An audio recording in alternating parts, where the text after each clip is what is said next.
Cheryl, welcome to the podcast. Thank you for being here. It's a pleasure to have you. Thank you so much for having me. I'm really looking forward to our conversation. Oh, me too. So let's dive straight in first with the 10 quick fire questions. So are you ready? I'm ready. Okay, number one, sweet or savory? It for years was sweet. It has become savory because I've detoxed off sugar and it's made all the difference in the world. Interesting. Number two, early bird or night owl? Used to be a neither. Now I'm definitely an early bird. I get up quite early. It's my most productive time. Number three, do you have a favorite season of the year? No, because I live part-time in California and part-time in Sedona, Arizona. And so we have really spectacular weather all year round. If I was on the East Coast, I would tell you fall because I love when the leaves change. But in LA, they only kind of change. So I'm really blessed because I have sensational weather all year round. The sunshine, all the vitamin D, which I'm sure we're going to go into. Yeah, and it makes a difference because it helps my vitamin D, it helps my mood, it helps everything to live where I live. Wow. So. Okay, number four, what word do you use the most if you're aware of it? Probably so. As I'm talking, I'll explain something and go so and segue into what I meant. I think mine's the same. I think I use so a lot, especially when recording podcasts and things like that. Yeah, I know. And you don't hear yourself saying it until you listen to yourself. Exactly. Okay, number five, what's your biggest fear? I don't know.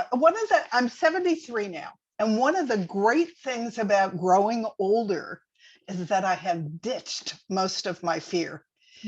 I was probably in my mid 50s when I figured out that the only person keeping me from doing what I wanted to do was me.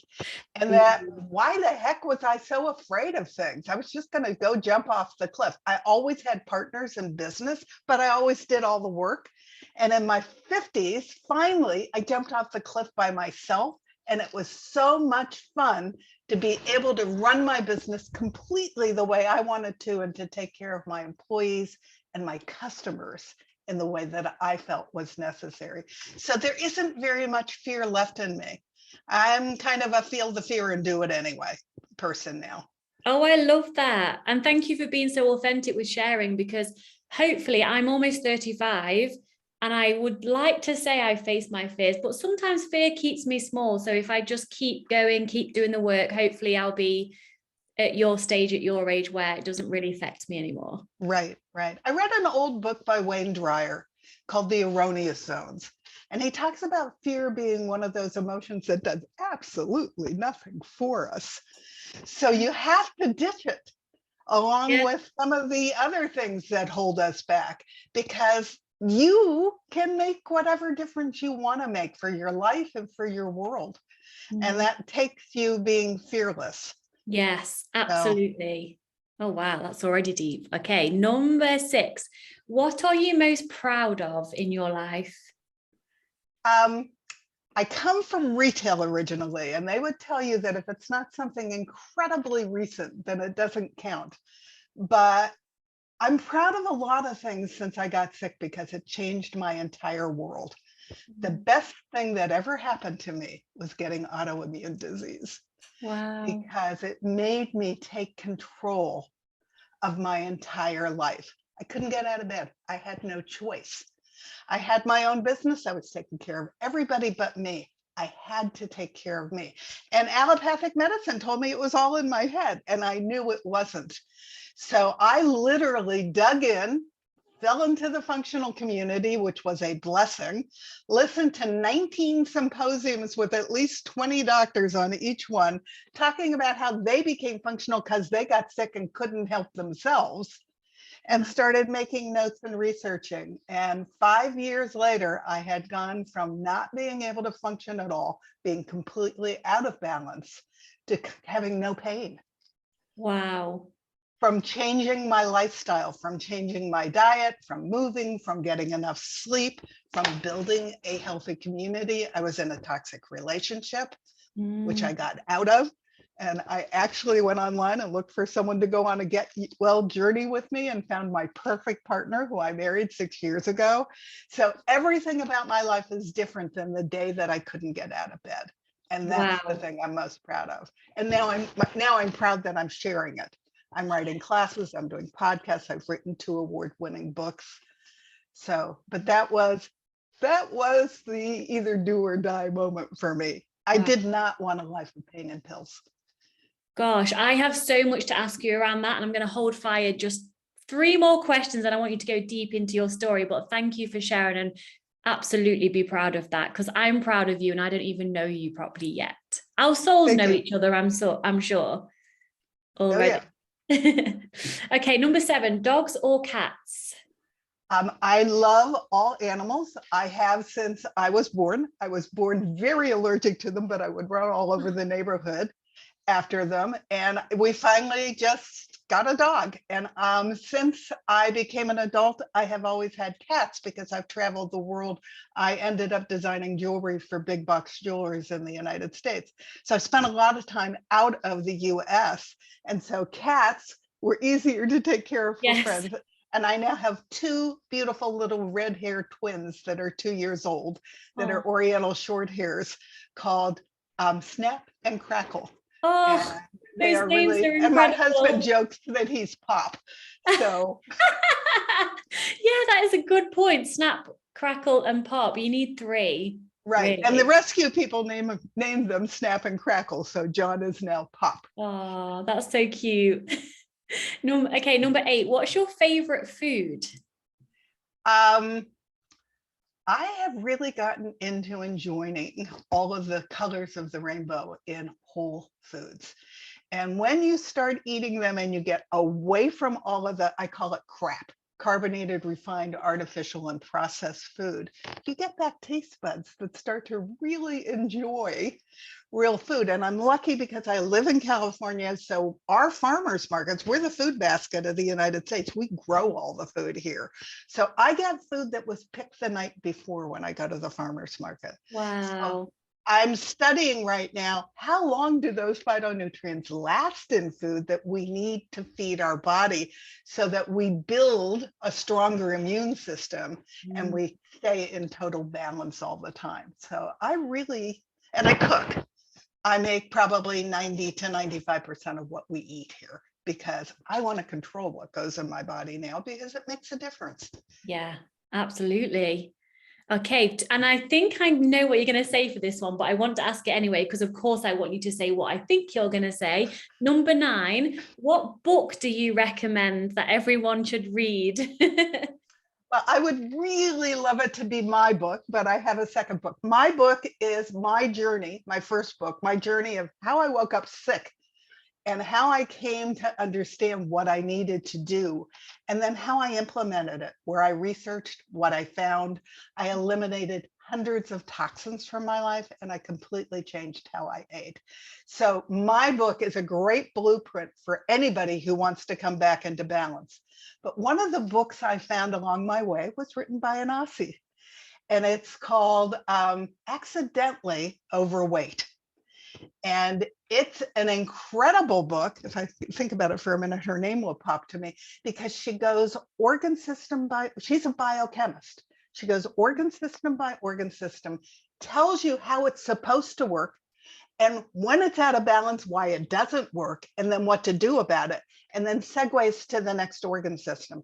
So if you start with the liver, if you're a functional practitioner, you believe all of it works together. You cannot isolate just out the liver.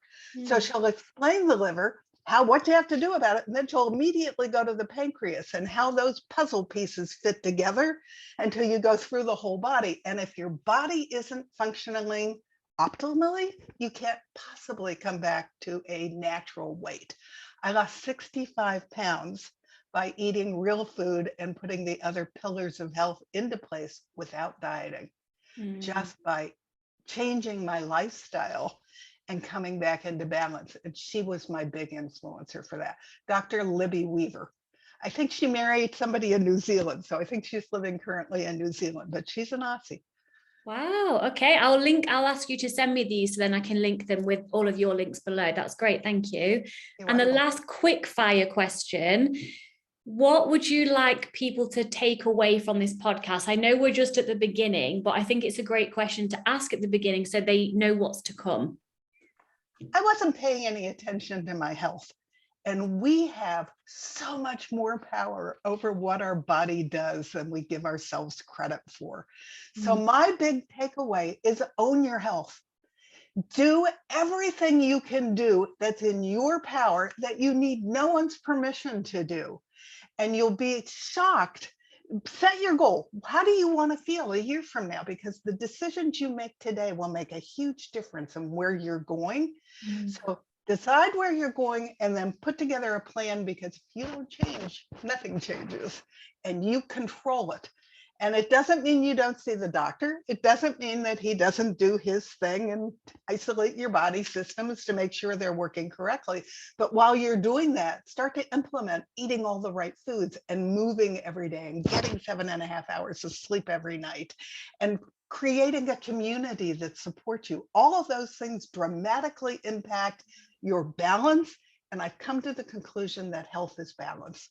I was girl interrupted when I got sick. So coming back to balance is your goal and you control that. Wow. Let's go into your story, Cheryl. So obviously you've shared some already, but talk to us, like, how are you doing what you do now and how you help so many people? How did that come around, you doing this? I was a jeweler. I had my own business. I was selling all the big box jewelers in America, silver and color stone jewelry. I have always been into color. So now it's color of food instead of color of gems. So I was traveling 24/7. There was one year I went to Asia 10 times.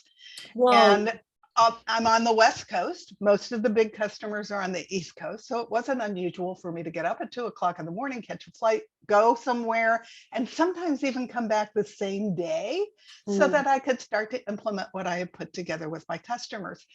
It was taking a very hard toll on my body, but I was running so fast, I didn't really stop to think about it.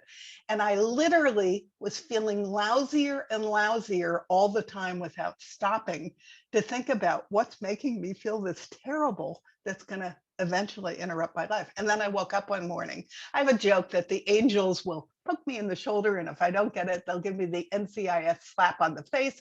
And if I still don't get it, I get hit by the 2x4. Well, the 2x4 for me was I couldn't get out of bed.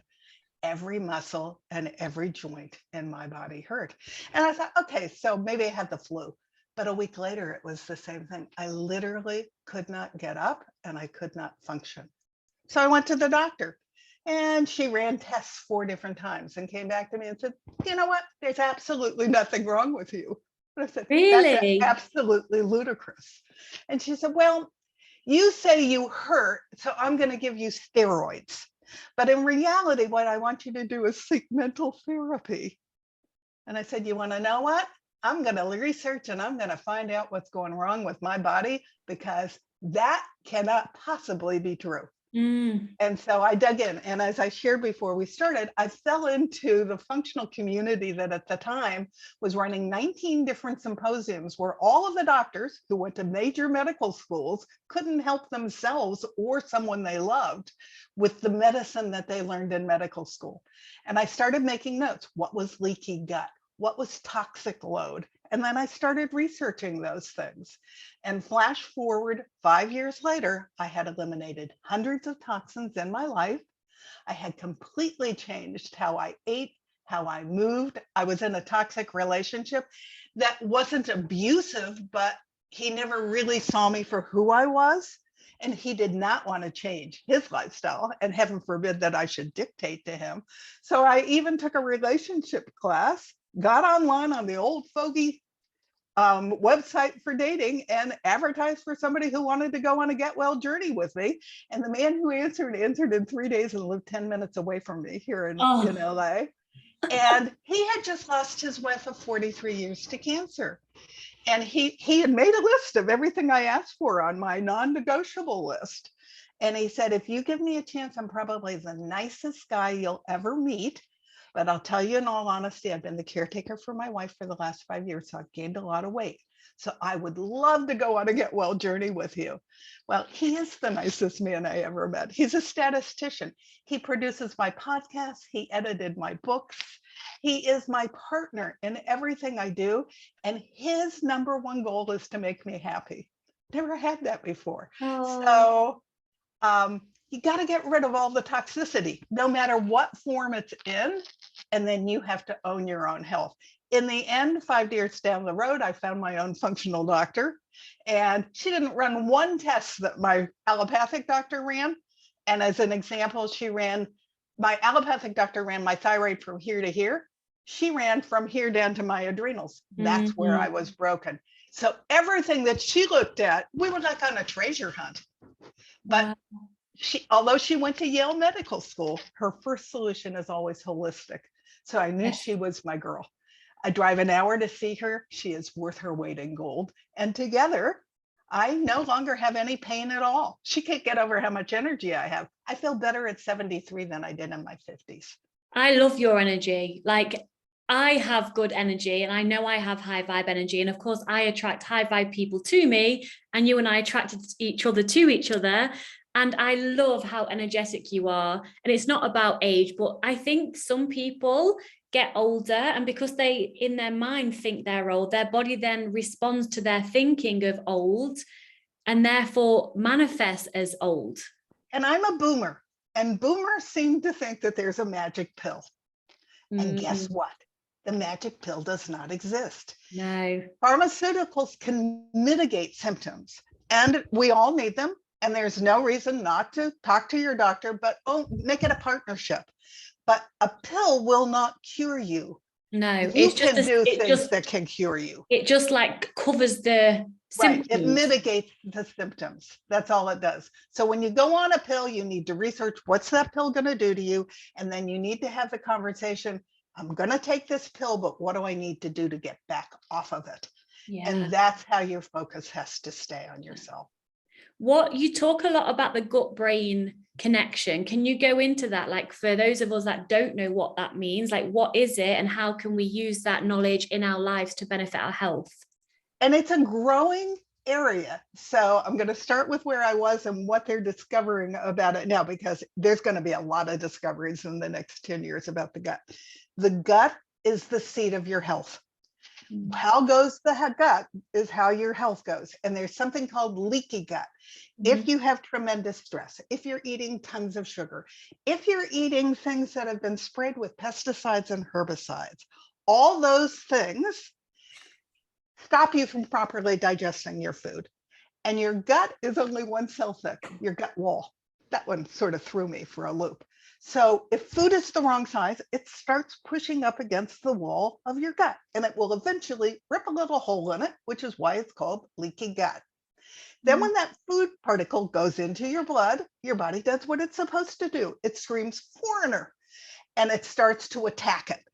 And what it does is your body starts to mimic wherever you're weak and assign it to that food particle. So your immune system starts to attack where you're weak. For me, it was my muscles and my joints. For somebody else, it might be their thyroid and become Hashimoto's or Graves' disease. For someone else, it could become their brain and become Alzheimer's or any kind of dementia, or damper down all your hormones that are your feel-good hormones. It could be your lower gut. It can be anywhere in your body that you're weak, that little food particle creates havoc with your immune system. And so you have to heal your leaky gut. There is an immediate connection from your gut up the vagus nerve to your brain. And the new information is you are what you eat. I think most people understand that. But your gut bacteria are what you eat too. So if you're eating crap, which is carbonated, refined, artificial, processed stuff. Which I have a problem with the language with that, only because of what I teach stands for. I understand what you're saying, but labeling it crap seems like it's bad. and whether it's good for your health or not in terms of eating disorder recovery, it's not helpful to let, I'm not, this is your language, you're not, Yes. but just so my listeners can know, I'm going to let Cheryl do her thing because she's got so much knowledge, but when you hear the word crap, just let it go. So continue. Yeah. So you want to be eating whole foods. Yeah. And preferably, and this varies depending upon where you live in the season that you're in, preferably from a farm as close to you as possible, because fruits and vegetables start to lose some of their gifts the minute they're harvested. So the more phytonutrients you can get into your body, and when I started researching, they thought there were 6,000 of them. Then not long ago, I read there were 25,000. Now they've discovered there's 50,000 of them, and they're all gifts for the body. And we need to eat all the colors because together, they get together and they have a little party in your body to create health. And you need all those phytonutrients. Older information doesn't even talk about them. They'll talk about nutrition from the food, but it's the phytonutrients that you're looking for. And the color that we eat the least of is purple, which is one of my most favorite things to eat. I think of aubergine when I hear purple. Right. Well, and that can be a nightshade, which might cause some trouble in your body, depending upon your sensitivities. But it's also purple cabbage. And a lot of foods come in purple that we don't even know. Cauliflower comes in purple. Tomatoes come in purple. There's all kinds of purple foods. And what you want to do is eat all the colors, but you want to make sure that purple's in the mix. And what happens is the signal then gives you happy gut bacteria. They're having a little party, and then they send happy thoughts up to your brain and reset all your feel-good hormones, which are dopamine and GABA and oxytocin and serotonin, which they used to think was only created in the brain, which comes from your gut lining, believe it or not. 90% of it is made in your gut lining. And when you get all these hormones into balance, then you start feeling fantastic and you understand why you're eating this way, and your taste buds change because they've been dampened down by all of that crud and processed food. And so your whole body shifts because you start to crave real food instead of all that other stuff. And then that just keeps promoting happy hormones, happy feelings, mood. It's really kind of the body is the most incredible machine that will ever exist. How can someone, so if someone's listening to this thinking, right, okay, that sounds amazing. Of course, your book is called It Feels Good to Feel Good. I mean, who doesn't want to feel good? But how can someone start to heal their gut or nourish their gut without going on some kind of diet or saying, I need to cut this out, I can't eat this? How can we add more of this into our diet? And how quickly does our gut bacteria take to change? Because if I absolutely have to take antibiotics for something, it will be the absolute last resort that I will ever go to. And sometimes you just need them. I had a lot of allergies as a child, and so I had antibiotics all the time. So there aren't very many antibiotics that work on me. I am very resistant to them. So I have worked with my functional doctor. There are times I still have to take them, but I also will use things like golden seal if I have a urinary tract infection, or oil of oregano, because sometimes that will change my gut enough to help me start to heal and to kill off bad bacteria. I did something really stupid when I first started seeing my functional doctor. I went to a farm and I bought some liquid, probiotic liquid that he made directly from the vegetables in his field. And I got a family of ugly dudes in my gut, unlike anything she had ever seen before. So I don't do that anymore. Now I eat real food that isn't sprayed with pesticides and herbicides, and I foster that. But I thought I was doing a good thing, and we had a dickens of a time getting the balance of my gut bacteria back after I drank that stuff. So you want to be very cautious of what you eat. We don't need the pesticides and the herbicides. I explain that in depth in my book. And I know they're being sprayed in Australia the same way they are here. And How do they're people everywhere. know? Like, so say if someone's in a supermarket, if they, obviously a farmer's market is the number one go-to, let's say that's not an option for them right now and they're in a supermarket, how can they know like what they're eating basically? Somewhat you can't, but I only buy organic. There's something called the Dirty Dozen Clean 15 Yeah. that ewg.org puts out. And if it's on that dirty side, you only buy it organic in case money is limited. That's where you start. The Clean 15, you can knock yourself out. Doesn't matter. You can buy anything. I now have discovered that even the things on the Clean 15 might have as many as a dozen different toxins on them. So the key is, where in your budget can you loosen up money so that you can buy organic? Because by eating organic, when you start to feel really good, then it's really worth it that you continue with that and you continue to buy organic. And you want to eat all the colors because they need each other. There's a synergy that happens for health and for mood. And so and food quality matters. Whether you're taking a supplement or you're eating food, you're worth it.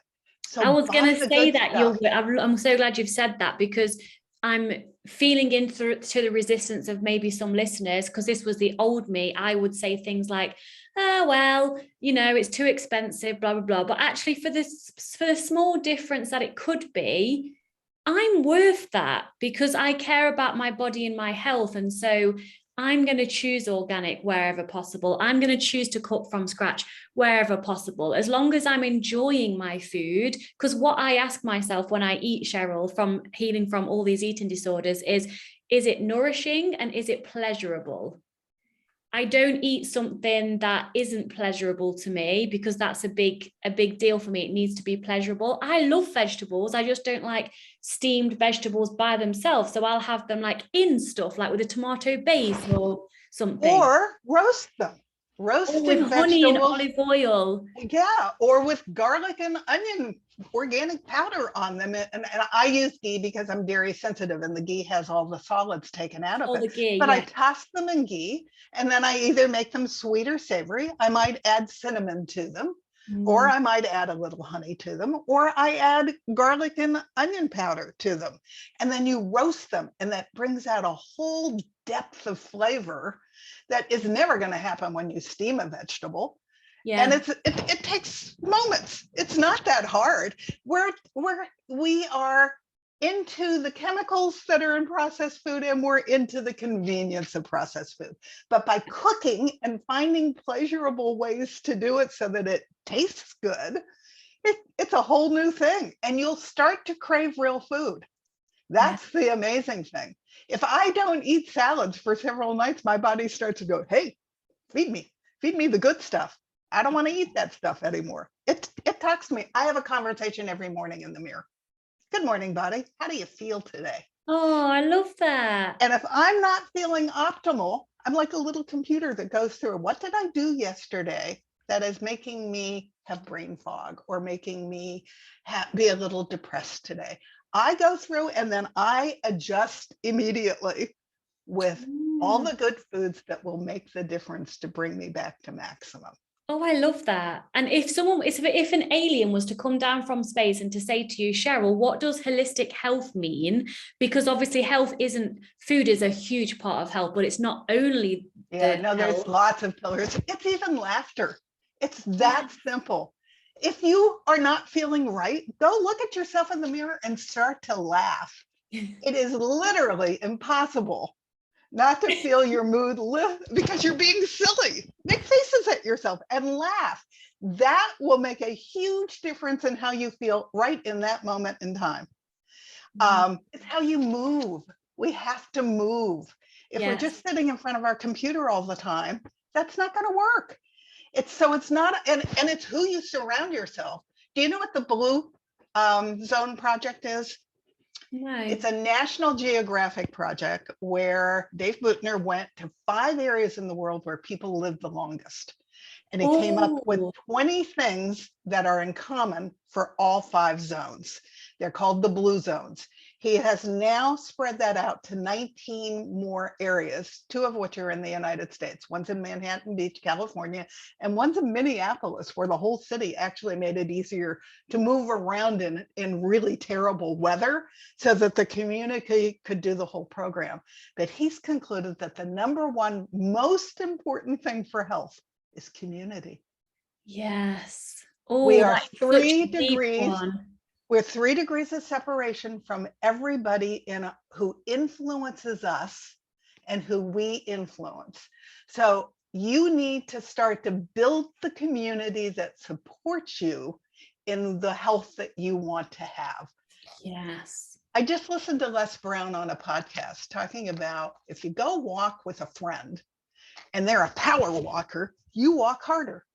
But if they're not, and you're the power walker, they try to adjust to you, but you start to slow down to their pace. Yes. You need to surround yourself with people who are walking at the same pace with the same goals that you are. And you don't push them to do anything that you're doing. You just become the influencer that brings them towards you.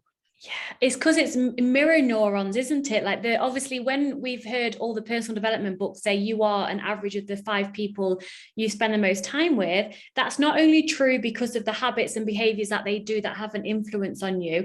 Mirror neurons in terms of like when we're having a conversation, when you're in that person's energy, even over Zoom, my neurons will be trying to match your neurons. So if yours are up and mine are down or vice versa, we'll find a middle ground. So imagine if we're only around high vibe people all the time, we're going to be high vibe every day anyway, and we're just going to keep getting better and better. So I love that you've pull brought more and more people into your community, which is share what you want to do. So yeah, no, it makes a huge difference. But holistic to me means you own your health. You holistically can make changes to bring yourself back into balance. So if someone's listening and then maybe they have a chronic health condition, or maybe they're on like medication, I mean, I don't know much about medication, but maybe they're on medication for life or whatever it may be. Do you believe that there's a way to get to the root cause and then to heal that, whether it's absolutely through natural supplements or the food they eat or mindset work? Like, what do you think is the most powerful in healing something at the root cause? Well, I always have people start with how they're eating. If they start to eat the rainbow from a farm as close to them as possible, that's where they're going to feel the biggest change in their body. But while they're doing that, then they need, my second thing was stress. My cortisol was so low when I got sick that I was almost to Addison's disease. Wow. And so we had to get my cortisol back up. And I have learned a series of breathing exercises that I do twice a day. They take 4 minutes each round, and they have reset my parasympathetic nervous system just with breathing. That takes the top off my stress. We all have stress, but chronic toxic stress is the kind that's damaging. And so I stop at 10 and I stop at 3, and I do something called the Dr. Andrew Weil 478 breathing exercise. You can find him on YouTube doing it himself. You can do it right with him. He was the first integrative doctor. He went to Harvard Medical School knowing he never was going to just be a doctor. His mother was an acupuncturist and a massage therapist. Oh, wow. He always wanted to marry all the modalities together. And so he started the School of Integrative Medicine in Arizona that all the doctors now have gone through. And he was before functional medicine. The difference with functional medicine is, although they believe in all the holistic approaches, they start with the gut and healing the gut through controlling stress, getting 7 hours of sleep a night, eating the right foods. That's what heals the gut. And they look at the whole body, whereas an allopathic conventional doctor will say, ooh, you have a problem with your liver, so we're going to do this for your liver. Functional medicine looks at everything. And believe it or not, the number one cause of death is heart disease. And how your liver goes is how your heart goes. So you got to look at everything because all the puzzle pieces fit together. Wow, that is so interesting. And it's looking at the whole picture.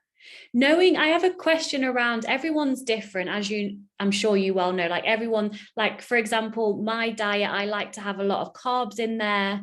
I eat intuitively, but my body craves more like brown stuff, wholemeal stuff, whereas my fiance prefers like a higher fat diet. So knowing that everyone's different, how can someone know where to start with this? I'm guessing you can't have too many vegetables, or can you have too many Yeah, fibrous I don't think you can have vegetables? if there are some people who have sensitivities to some food groups. Yeah. The cruciferous vegetables are one of the most healthy for the body. That's your broccoli and your cauliflower and your cabbages and your bok choys. There are people who can't handle them in huge quantities. So you have to, that's why I have the conversation in the morning every morning. You Yeah. have to know your own body. Hmm. So if you've shifted and suddenly you're eating all kinds of cruciferous vegetables and they're really good for your liver and you're doing everything right, but your body's going, I'm not feeling too hot, Yeah. then you need to step back and try to figure out why is that. And one of my big ahas was I took something called a sensitivity test when I got to my functional doctor. Mm-hmm. I have always had allergies. An allergy is something like peanuts. You eat it, bam, you react, it could kill you. Well, a sensitivity is something that starts a slow burn, and that slow burn creates inflammation. And I took a test for it, and I had 18 foods that caused me inflammation. And by eliminating them from my diet, I had instant relief to my pain. And there are Wow. several companies that run them. My favorite is from a company here in the United States called Genova Diagnostics. I would bet there's something in other areas of the world running the tests. But by finding out your body's blueprint and what's been going through your leaky gut too often that your body is attacking because it starts to become one of those little molecules that your immune system attacks too. And one of them was chicken, because we went through a phase here where we weren't supposed to eat red meat because red meat wasn't good for us. So I was eating so much chicken, I thought I was going to cluck. Well, I ate so much chicken that my body built up a sensitivity to it. No And to this way. day, I can't eat chicken. Now, there's another way to find them, and that's called an elimination diet. It would not have found mine because I think half of mine are herbs. I would never have found those by eliminating things. Is that a Basil, stool sample, mint. or is it like a hair sample? Like how? It's, what is it? I think it's a pee sample, but it might be a stool sample. They send you a test kit. No, it's a blood sample. You prick your finger and send it in. That's You really take interesting. or there may be different ways that different companies do it. I know there's one that I can order for my clients. It's out of Seattle and it's a blood test. I'm not sure what the Genova was, which was the one that I took. I had a blood to test my omega-3 to omega-6 ratio. And that's huge. Just remind me what the healthiest ideal would be for that. And then it will remind me what mine was. Do you know? Yeah, actually interesting. I've been working with a supplement company and just started taking a new omega-3 pill because I thought my ratio was going to be good because I eat a lot of omega-3s, but still I was at 20 to 6.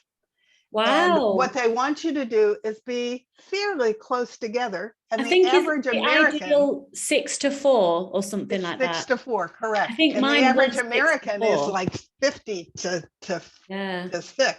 I don't know. I think mine was like, my ego loves this. Like, I think mine was like in the 6 to 4, like the really healthful range, which was interesting because what my philosophy is when working with clients, well, first of all, we need complete food freedom because you may eat a lot of processed food at the beginning, but when you diet and then you're in the binge cycle, no matter how much you don't want to eat those foods, you eat them anyway. So with the full allowance, you get over the honeymoon period. And then from a place of allowance, you can make choices. So now I choose healthy choices because I want to, not because I feel like I have to. And I've built my health up from there. So it just takes a few mindset shifts to choose health. Health isn't a moral issue. We don't have to, but of course we want to feel good. Right. It has benefits. Exactly that. So it's interesting that there's all tests that you can do to add foods in, but also to eliminate toxins. Because let's talk about eliminating toxins that aren't even in food. Because I'm sure they're everywhere. Don't know. I was horrified when I started to research. And I again researched on ewg.org, which has thousands of items that they have researched, and they give it a rating for toxicity. I was horrified that the cosmetic, that the makeup I was using on my skin was very expensive and French and was a 9 on a 10-point scale. I was literally poisoning my body right through my largest organ, which was my skin. The most toxic thing in your house are those little pods you wash your clothes and your dishes with. If a toddler was to bite into one of those, you might not even be able to get him to emergency. That's how toxic they are. Really? And so I started finding products that went from 9 down to 1 or 2 0. I found an amazing cleaning supply called Branch Basics that is a 1 on the EWG scale. And it's a enzyme from plants that will clean anything. I use it to clean my toilets, my dishes. I do my laundry in it. It's this amazing thing that you have to remember too, if you're using toxic detergents or toxic dryer sheets or toxic cosmetics, the toxic things you're washing your clothes with are in your clothes. So they continue to go through your skin. And your skin is a two-way street. So you don't want to be poisoning yourself every day through your skin. So you have none to of be us will really probably careful. even, why is this not, I mean, I guess I know why, because it's probably going to lead down to money, but why do we not know these things? Is it because I got of angry. money? Why was my government allowing me to be poisoned? Yeah, And why? I finally, it's because of money, honey. So, but I came to the conclusion, there was somebody in coach. I went back to coaching school so that I could have some credentials behind what I'm doing now, because my BA was in English, so I didn't think anybody would give me credibility. But it comes down to, we're armies of one, and we control our own world.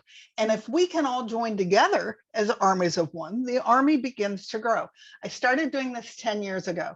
I could only find one cosmetic company that had clean cosmetics. Now there's everywhere. Yeah, there's You have Arbonne, lots of choices now. Arbonne, Madeira. Like, what ones do you recommend? I know that you're in the US, but I have a lot of US listeners. What kind of makeup you're using? What body wash and those kind of things? Well, one of the companies that I found for body wash and shampoo and for bug spray and all that, they even make a whole Vaseline replacement line with avocado oil.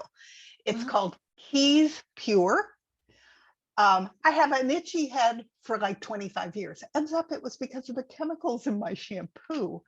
So by shifting to their shampoos and their conditioners, and I use their SPF cream because it's a 1 on the EWG scale, and sunscreens are incredibly toxic. Hawaii just banned them because it's killing all the sea life around their islands. So you're not allowed to use sunscreen when you're on their beaches now.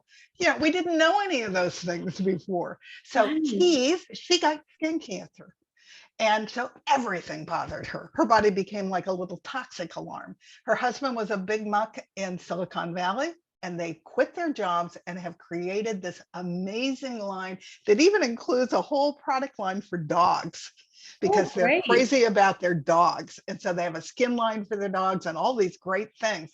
But all that stuff, all that itch is gone because I started using their products. Can our body, in terms of toxins, because I'm sure all of us, unless we have your knowledge and then choose to take action from there, I'm sure also myself included, are consuming toxins without realizing it. Does our body clean some of that? Like, can our body get rid of some of it naturally? Your liver is the clearinghouse for your body. Every single toxin that enters your body goes through your liver. If it enters from the skin, if it enters from your mouth, if it enters from your air, it all goes to the liver. So I actually did, I think, 4 podcasts on the health of the liver, because I don't think we give our liver enough respect. The liver does an incredible job. For years, it gets rid of all those toxins as they're coming in until it can't. And when it can't, the first thing it does is it starts to stuff the toxins in our bones and our fat. And the problem with that is then they eventually leach back out. I was loaded with heavy toxic metals. I made a joke with my doctor that I popped out allergic to Pittsburgh, Pennsylvania. And she said, I know you're making a joke, but you might have. We're going to test for that. Because there was coal mining and steel production in Pittsburgh, where I was born. And I popped out allergic, literally, to Pittsburgh. My best friend lives in Pittsburgh, Pennsylvania. It's been cleaned up now. I went back and a lot of that is gone. But I inherited something in my DNA called MTHFR from both of my parents. It, I think, is the reason they both got the weird diseases that they died from, but I didn't know this then. And what it means is what goes in my body stays in my body. I don't detox. Oh. And so I don't sweat. I always thought that was weird. Well, it's because I inherited this stuff from my parents' DNA. So getting myself to get the heavy toxic metals out of my body took almost 3 years and 4 different shots at it. And then 2 years later, we tested and they were back because they leached out of my bones and my fat. So I had to detox again. Wow. But you have to treat your liver with respect. You have to stop eating the pesticides and the herbicides. You have to be aware of what's in the products that you're using around yourself. Even the cleaning products, you're smelling them. They're going through your skin while you're using them. And things as simple as air fresheners and perfume are toxic. You know what I'm thinking of? Oh my, I feel so sorry for my body. You know that deodorant that you put on once a week that blocks your pores so you don't sweat? I'm literally doing that right now. You don't want to do that. I'm going to stop. And the other thing is, when you get all the toxins out, I don't have body odor anymore. I used to have such terrible underarm body odor that I was changing all the time, trying to find something that was going to work on me. I now, when I need it, which is rare, use a clay that has essential oils in it from a woman who has MS that made her own deodorant out of self-defense, and it's called Soap Willa. And I had a little mini flare because I ate some basil and my body was not happy. And for the first time, I smelled body odor again. I don't get body odor because my body's clean. So I'm using her deodorant again.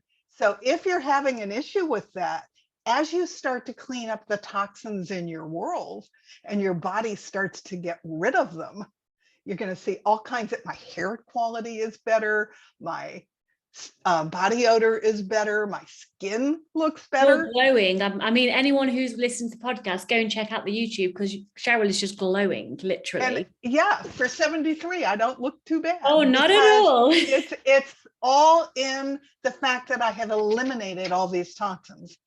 And by eliminating all of the toxins, I ditched the pain. And so when you start to feel good, it makes it also worthwhile. And I'm not willing to give that up. My second book is How Do I Live This Way and Sustain It? Because once you start to feel good, you're not going back. Yeah. And my doctor asked me to write it because she said they get that they have to get rid of the toxins, but then how do they go out to eat when they're eating different than the rest of America? How do they go to other people's houses for dinner? How have you figured this out? So my second book is, I get invited to someone's house for dinner. I call them. I tell them I can't wait to come. I'm really looking forward to getting to know you, but don't feel bad because I eat weird and I'm going to bring all my own food and I'll bring plenty so that anybody can try it. But I don't want you to worry about how to cook for my idiosyncrasies of my diet. I'm coming because I want to know you. Nobody's going to say no. So you bring your own.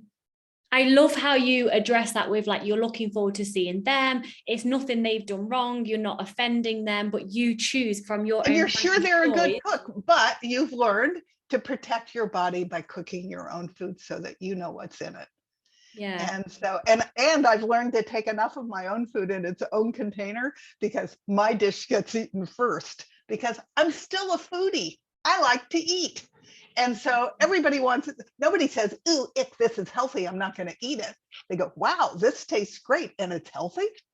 Wow. So it's just an experiment. So how can somebody who's listening to this right now think, okay, I would love to feel better. Maybe there's ways that I can improve my health, but I don't feel ready to like cut anything out and take my own dinner to my friend's house because of course that's everyone's different. How can they start to change things in their lifestyle where they will start to feel better and then want to continue to keep changing? Now this is where it's kind of amazing. It doesn't matter. You just need to start. It's a spiral, and you just have to start somewhere. And each thing you do that's healthier brings you closer to health. So for me, I started with stress and with eating real food, eating real vegetables and fruits. But maybe you don't sleep well. So you start with an emphasis on making sure you get that 7 hours sleep. There was a study that came out, I think last year, maybe the year before, out of Berkeley, how to sleep. And they discovered that 7th hour is important because that's when the brain sweeps all the plaque out that brings dementia. Okay, now I have a good reason to sleep better, so I'm going to figure it out. Yeah. So I did 1 or 2 podcasts on how to sleep, and all the things I gathered from the functional community that were their tips so that you can get a better night's sleep. And it starts, interestingly enough, when you get up in the morning, get outside for 15 minutes into the sun, because that resets your circadian rhythm so that you sleep better at night. I also lower the temperature in the house at night because you want to be slightly cold and snuggled under the covers, because that will help you sleep. But there's all kinds of things. You can drink a tea made out of banana skins that you boil them, and because of the potassium and the things in the banana skin, it'll knock you out. How interesting, because I've read Sean Stevenson's book, Sleep Smarter. Have you heard of him? No, but yeah, he does the Model Health Show podcast, and Sleep Smarter, that helped me profoundly. And now I'm happy to say that I'm in bed for about 8.5 hours. My sleep tracker says I sleep for at least 8 hours. And I love my sleep, and all of those things you've shared, apart from the banana, I've not heard that. I do all those things to help me sleep well, because if I don't sleep well, I'm reaching for the sugary things more so than I would usually, because you want the quick energy fix. And there's nothing wrong with that, but it's not going to make you feel great. No. And the whole thing, your entire focus needs to be on how to come back into balance and feel terrific. Yes. And it's possible. So know that it's possible, and then put things into place that bring your body back to balance. And your body will tell you. And even when you read my first book, people originally, my beta readers went, oh my God, I can't possibly do all this. So I made a workbook so that you can write down as you read what you eventually want to do. If you eliminate your face makeup, what are you going to replace it with? And you don't eliminate it until you're out of it. You've been using it all these years, so you're not going to eliminate it now. But when you run out of it, you want to replace it with a lower toxin item. And so that it becomes a step-by-step back to health. And it's not overwhelming. It doesn't break your budget. You're going to be rebuying something anyway. So step by step, you detoxify your life. Oh, I love that, Cheryl, because the overwhelm it can be real, especially if you're like, right, I'm going to change all my diet. I'm going to change all. And then you probably stick to it for a week or so, and then you just go back. And you get frozen. Yeah. And from my management days, I learned if you push somebody, they push back. So if you're trying to eliminate everything at once, your body's going to push back too, just one step at a time. I love that. Do you work with, like, share to the listeners, obviously, your books, how they can be in your world? And then also, do you have clients? Do you work with people? Tell us all the juicy stuff. Yeah. First I started with my podcast, which is on voiceamerica.tv. And it's in 80 countries. So you can go listen to my podcast. And they're different from anybody else's. We actually put little slides up above that explain information or that are visuals for what I'm talking about. And I'll take a whole subject and I won't stop until I cover all the aspects that I've researched. So I think liver is 3. What your liver does, what you eat to help your liver along, and what supplements you can take to make it happy and healthy. Depression is going to be 4 podcasts. What the traditional approaches are, what you can eat, what vitamins and minerals you can take to support it, and then how your hormones play into your mood, so that you can immerse yourself in all my information. You give away so much value. I've listened to some of your podcasts and I love how you part 1, part 2, part 3, and you give so much value away. So thank you for that. Well, and I am still learning. So as I learn, I want to share. I just did 3 podcasts on the 50 different things you can start with to change your health. And I don't care where you start. So there's a whole list starting with community. I followed some of the Blue Zone findings so that you can hear, and I add the latest information that I've learned most recently so that you're up to date. Because I might have done a podcast on it 2 years ago, Yeah. but I've learned new things and I want to share them because I am constantly working on my own health. Okay, so podcast is first. Then my books are really important. They've won 24 awards together. Yay! So, and people tell me it's like having me sitting in the living room talking to them. Oh, that's I am a wonderful. layman talking to them because I had no clue what I was doing when I got sick either. And so I go down to where I started and each step along my journey, what I learned and how I did it and what you need to know to get yourself through the next hurdle. And so those two books, there's also a little desktop book on stress, which is all my little exercises that I do at 10 and 3. That just, it's a little skinny book that just sits on your desk. You can pick it up, you can pull any of them, you can do any of them, but you want to let the top off of the toxic stress. And then I did a gratitude and victory journal because I wrote my second book in a group and none of us were giving ourselves credit for what we had accomplished. And I thought, this is ridiculous. We need to write down our victories each day so that we can relish in them and move forward. So I gave it to everybody for Christmas and I published it on Amazon. So then after my books, I am running how to detox off of processed and fast foods so that you break the addiction and the hold that those chemicals have on your body. Everyone who starts it says it's impossible, they'll never do it. They all end saying, oh my God, I feel so much better and I don't care about that stuff anymore. So I've run 5 of those now and I'll run them every quarter. And I'm writing a course now on how food quality matters and everything you need to know to get the most bang for your buck. Why it's important and what the difference is between conventional, organic, and GMO. And then I go right into why I want you to eat the rainbow and what all the gifts are in all those vegetables. And now I'm writing, how long do those phytonutrients last for you to get the biggest bang for your buck? And I did a whole segment on how to deal with food waste and how to create all kinds of fabulous stuff out of it. That's incredible because most people worry about, I used to have to feel like I had to eat it because otherwise then I would then waste it, then I'd feel bad about it. So that's a really key point for my listeners, I think. You reuse it. Things as simple as the skin on your onion. That's where all the nutrition is. So you never throw that away. As you do each onion, you put that stuff into a baggie and you freeze it. And the next time you make a stock, you grab all those little bits of carrots and all those onion skins and garlic skins, and they go in your soup pot and you get all those beautiful phytonutrients in your stock. Oh, I chucked mine away.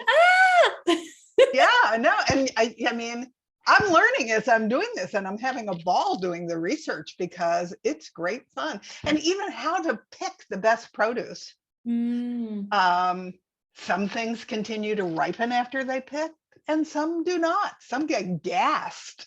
To make them the right color to fool you that it's ripe. I mean, we need to know these things. Yeah, and it's amazing, incredible souls like you who are bringing it out into the world with such passion, which is what we need. Because unfortunately, like you said, I love the way you said it's the money, honey. It's the money, honey. Unfortunately, that's what's happening, and the government. And not just to slate the government, but in general, if they're making vegetables look ripe, so then we then eat them. They don't really care what it's doing to us. They just care how much money we're paying for it and what profit they're going to get. And what Big Food has done, which is one reason why I want you to buy local and go to farmers markets, they have made decisions on what to grow according to how long it will last on the shelf. They're not looking at nutrition. No. They're not looking at anything, but they want it to be able to come from Chile to America and still look good. Yeah. Well, we're losing our diversity. And our gut bacteria need all that diversity, and we're losing the flavor in our real food. And so if you buy something that was just picked the night before, you won't believe how great it tastes. I had somebody who went through my food class who went to the farmer's market, and she called me and she said, I'm eating a cucumber. Oh my God. I didn't know cucumbers could taste like this. Wow. So we don't know how food was supposed to taste because we're so far away from it. Now, does that mean I never shop at the grocery store? No. But I do try to go to the farmer's market every Saturday morning so that at least I start out with my day. And since you're spending money for quality food, I want it to last as long as possible for you. And so do you know if you should keep it on the counter or put it on a shelf or put it in the crisper drawer? That's all the kind of stuff that I'm learning. Yes. And do you know that pink grapefruit has 10 times the phytonutrient that white grapefruit has? I do now. Yeah, and it doesn't mean that you don't ever eat white, because we want diversity even within, like, cauliflower comes in yellow, green, purple, and white. We want to eat all of them because the diversity is good for us. But the biggest bang in terms of nutrition and phytonutrients is the purple. Wow. And so so much to learn. When we find it, we want to buy it because that's what we want to be eating. And cauliflower can be made into anything. I was shocked. I make a lot of things that I used to make with riced cauliflower, and they take on whatever flavor I give them. I've made it with saffron and made it into paella. I make it Italian. I make it Greek. I make it Moroccan. And it's often a company dish and they'll say, oh my God, this is cauliflower. It's yummy. So because you're cooking healthy doesn't mean that you're not a foodie. I'm just a foodie with different stuff now that's good for my body. I really love that, because my listeners, going from my past experience, it's either diet mindset or processed food mindset. There's no kind of in between. I don't believe in dieting, period. It doesn't work. I believe in eating for your future health. Yeah, I love that. If you make choices for the health that you want 10 years from now, your body takes care of itself. I dropped 65 pounds just eating real food. I did not diet. I will never die. I couldn't stand point counting and calorie counting and buying all the New York Times bestsellers and trying them, and nothing was working. So I started eating real food and the weight just started to drop off. Yeah. I was going to ask you, what would you like to leave the listeners with? And you've already given so many mic drop moments, but is there anything that you would like to leave the listeners with from today? Cooking is really non-negotiable because you have to control what you're putting into your mouth. You get to make that choice. And when you start to make that choice and you're making nutritious choices from all the colors, I love all the colors anyway. So if you start make your meals for your eyes as well as for your body, they should be pleasurable for you to cook, to smell. They should meet all your senses.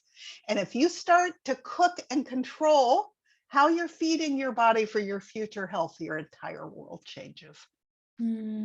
I love that. Thank you so much, Cheryl, for you have so much wisdom around this. And I honestly, listeners, please go and check out Cheryl's podcast. Everything will be linked below, obviously. She's got so much value, so much information, and you can just pick and choose, as Cheryl says, she doesn't care where you start. Pick and choose what feels good for you and add these things in that are going to benefit your health. Right. I love that. Whatever it is, don't stress over what you're not doing. Just take tiny steps until you get where you're going. Because your body will start to reward you. And the more your body rewards you, the easier it is to take the next step. I love it. Thank you, Cheryl, so much. And thank you for listening. And I will see you in the next one. Bye-bye.